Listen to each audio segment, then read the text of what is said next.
Sziasztok! Elmentünk megnézni ezt a várat, amiből már csak a romjai maradtak meg, de így is gyönyörű és látványos volt. Jönköping felett, Grenna felett található ez a várrom, és gyönyörű kilátás nyílik a Nagy-tóra. Gyönyörködjetek ti is!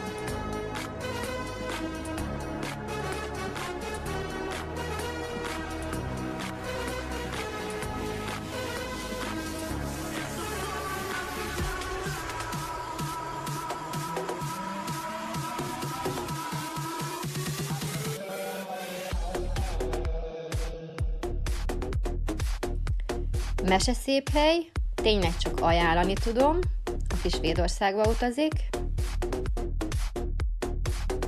Nem beszélve arról, hogy milyen vagány fotók készültek. Nézzétek csak!